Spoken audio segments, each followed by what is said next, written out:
Hi, this is Mike from Mike's Unboxing Reviews and How To, and on today's video we're taking a look at an oldie but a goodie.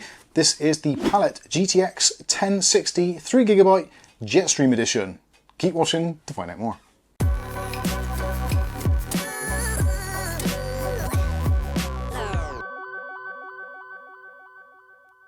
Okay, so in today's video we're taking a look at Palette's Classic, which is the GTX 1060 3GB Jetstream Edition.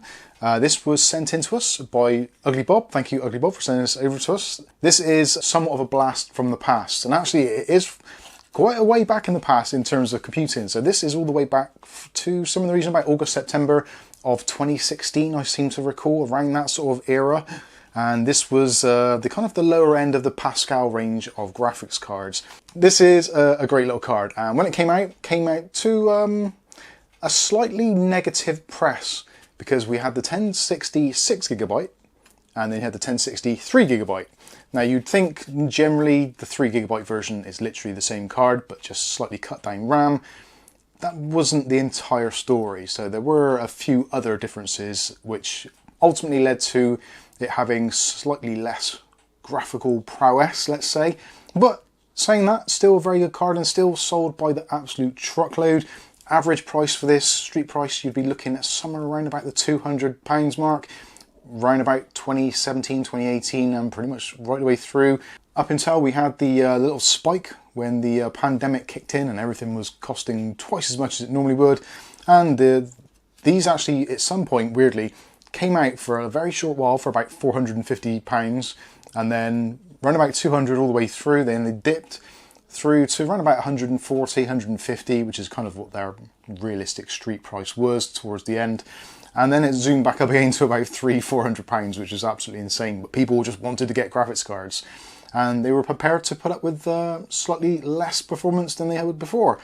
So yes, this is the 3GB version of it, so there are going to be some drawbacks with this. Obviously, as games have gotten better and newer and more textures, etc., more features, then graphical VRAM is more and more important, which is why, again, this came out to a slightly lukewarm response even when it first launched. But as with most things, because it was cheap, people were buying them. But not everybody got hold of one which was as nice as this. This Palette card is an absolute stunner. The Jetstream range is always one of those ones which is kind of a little bit special, I think. So as you can see from the actual design layout, got these two nice fans on there. You've also got lots of metal plating on there, plastic shroud, and then on the side you've got the Palette logo, which is actually RGB as well. There is actually RGB software you can get to control the lighting there. Sadly, it does appear that the software is no longer actually on the Palette website, so I wasn't unable to actually download that and use it, although it does seem to have kind of stuck on the blue colour, which fitted in quite well with the build I was doing. I would have liked to have been white. Obviously, if you're getting one of these cards and you can't find the software, if you don't like the colour, literally, there's a little plug there. Unplug it and the lights won't illuminate and it still shows black and white. So if you've got a monochrome build, it's going to be absolutely fine. On the other side, there's another connector for the fans themselves, so you don't have to worry about that too much. The fans are extremely quiet as well. Even under full load, you can barely hear this thing over system fans and CPU fans. It is a particularly quiet card. Generally, I find it does ramp up to around about 100%, and you're looking at temperatures in and around the high 60s, the very low 70s. And this had, I believe it had some sort of thermal junction temperature of 85C was the kind of maximum before it started throttling, of which it doesn't seem to do a great deal of throttling at all. I believe the boost clocks on this were somewhere in the region of about 1700 megahertz, and it's quite often you'll see this in games around about the 1900 level, which isn't overly unusual for Pascal cards, but was always one of those things that going from the 700 series into the 900 series and then the 10 series, which is kind of the cream of the crop really, isn't it?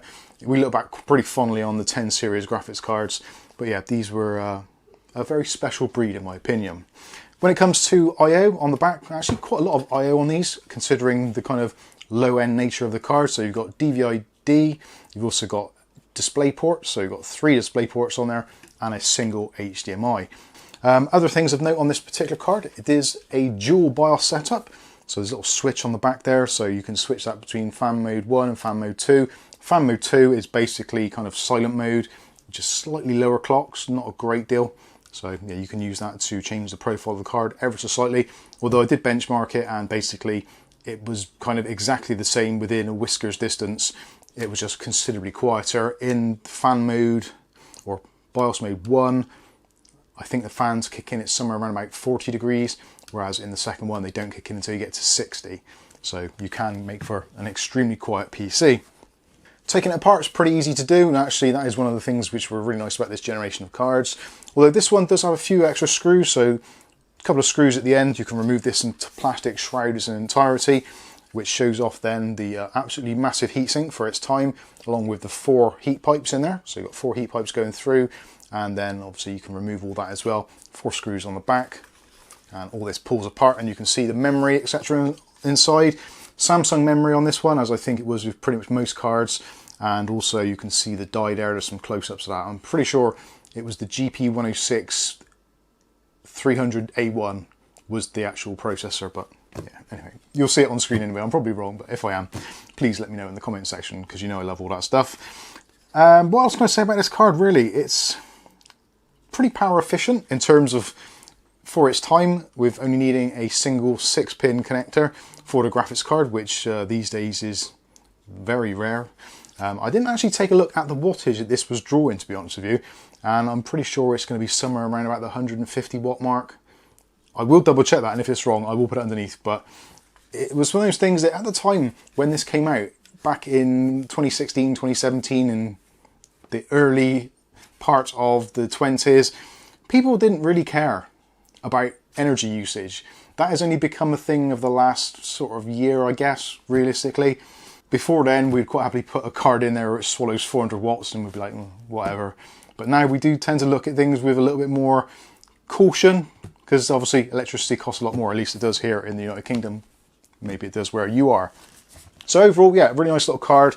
I'm trying to think of other things I can say about it. It's one of those things where I haven't scripted anything for this at all, so it's really difficult for me to say what I kind of feel about it. I think probably the best thing to do is to show you how it actually performs in games, because you're probably thinking to yourselves, 1060, 3 gig, Mike, that's got to suck.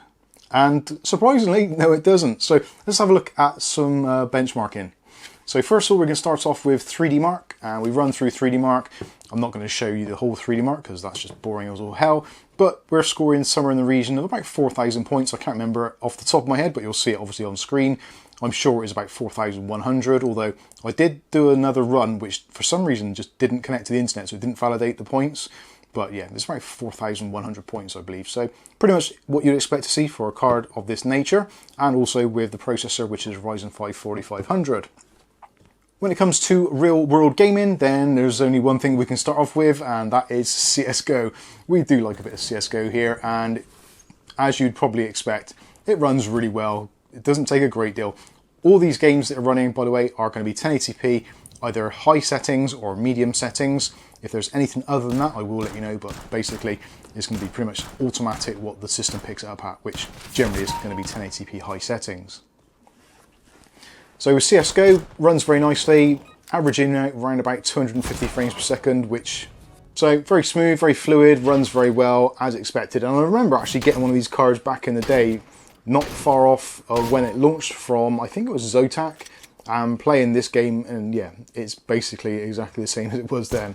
Things haven't changed a great deal.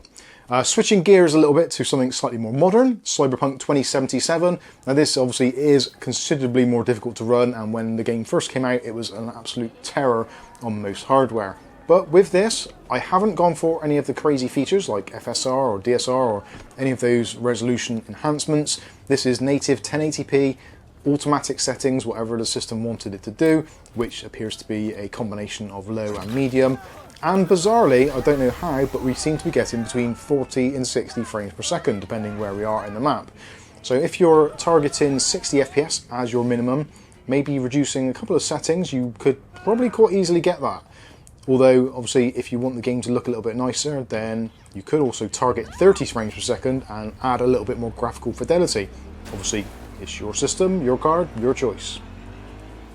Next up, Fall Guys. This is 1080p, auto high settings, so this is basically maxed out, and it's one of those weird games that, it just runs really well regardless. No real lag, spike or anything like that, and we're getting somewhere in the region of about 140 frames per second. Because there is such a diversity of maps on here and layouts, then obviously the frame rate does jump up and down a heck of a lot. so you can be anywhere between sort of 120 to 160 frames, so I'm targeting around about 140 as being our average. Moving on to something else a little bit different, so another one of my personal favourites, Far Cry New Dawn. This is a great game, I do like this a lot. This is 1080p medium settings mostly. We are looking here at some actually pretty decent frame rates. It is very playable, very smooth. You could, if you wanted to, reduce it down to 60 FPS and maybe push those sliders up a little bit more, possibly 1080p high at a push, but you may see the odd dip down into the 50s and 40s. But overall, we're looking between kind of 70 to 80 frames per second as an average throughout the maps. Again, because this is one of those open world titles, depending where you are on the map, you can have extremely high frames or you can have extremely low frames if there's a lot for the GPU to render. And another game for all of you esports fans out there, so this is Rocket League. This is a game, 1080p, auto settings all the way through, and it just runs like an absolute dream, as you'd expect. It does seem to me, I'm not entirely sure if this is true or not, but it does seem that Rocket League does favour NVIDIA graphics cards. It just feels smoother and the frame pacing seems a lot more stable. It may or may not be, depending on what the graph is actually saying, but it feels it in use. And this, obviously, 1080p high settings, you're still going to get in somewhere in the region of about 170 frames per second. Again, some of the maps do change slightly and lighting, etc., so it will go up and down. I try to always use the same map when I'm testing cars just to give a better idea of what is going on. But yeah, you should see in excess of 150 frames to 200 frames per second very easily, and it feels very nice to play. Keeping with a car theme, but increasing the ante a little bit, so let's take a look at Wreckfest. And this is Wreckfest 1080p, actually on high. I mistakenly set high at the beginning, thinking that was probably a mistake. This is not going to run well, and in the main menus, it was looking at like 25 to 30 frames per second.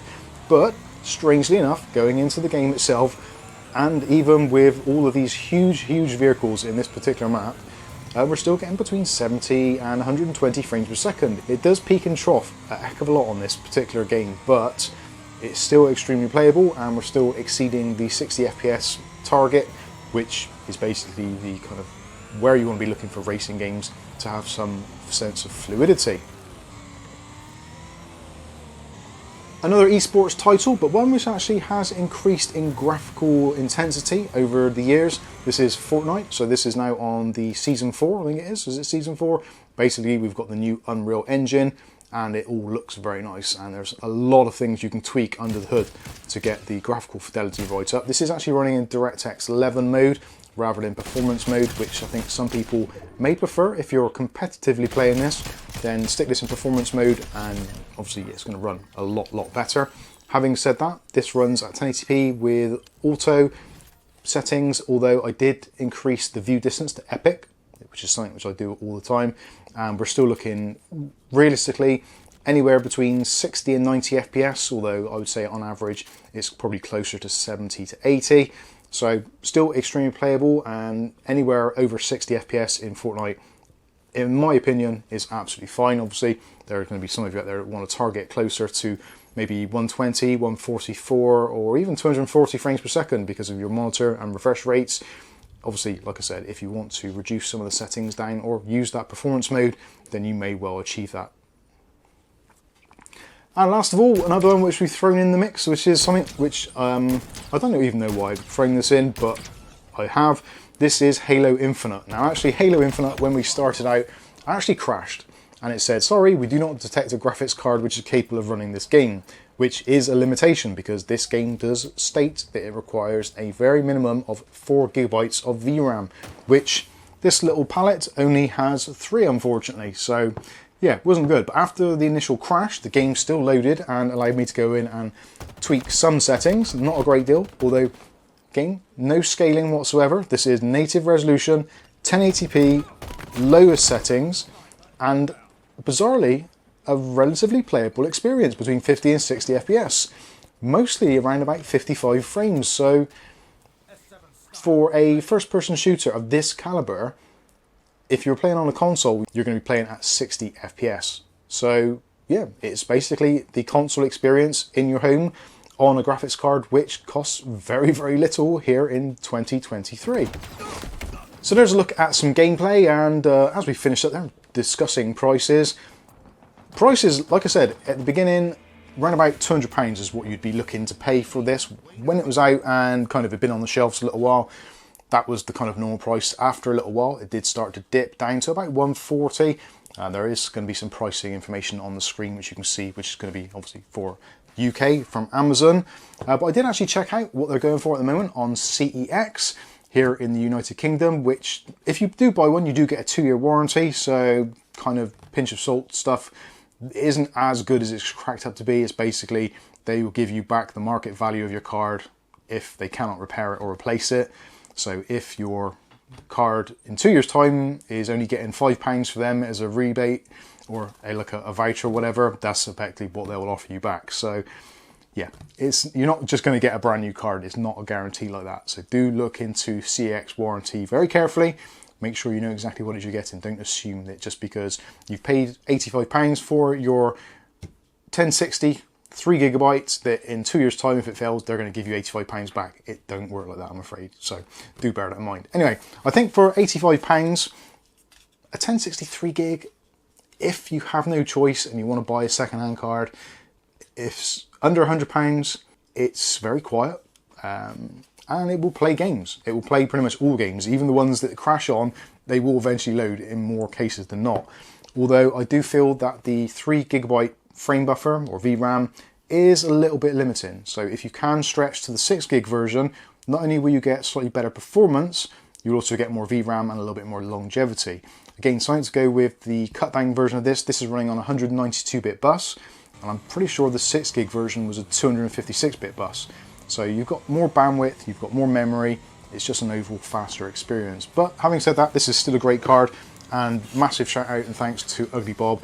I've had an absolute blast playing on this, I really have. I've spent probably 2 or 3 days going through some of these games, messing around a bit, getting it all to run, set it all up, put it in our nice little test rig system, and yeah, it really genuinely has been a blast. And the fact that it's such a quiet card running is excellent, because it means I can play the games, do the recordings and have it running all day long flat out, and it doesn't bother me in the slightest, unlike some other graphics cards from a certain Chinese wholesaler which we will not mention. Anyway, thanks very much for watching. Hopefully you've enjoyed the video and a little bit of a blast from the past with this palette card.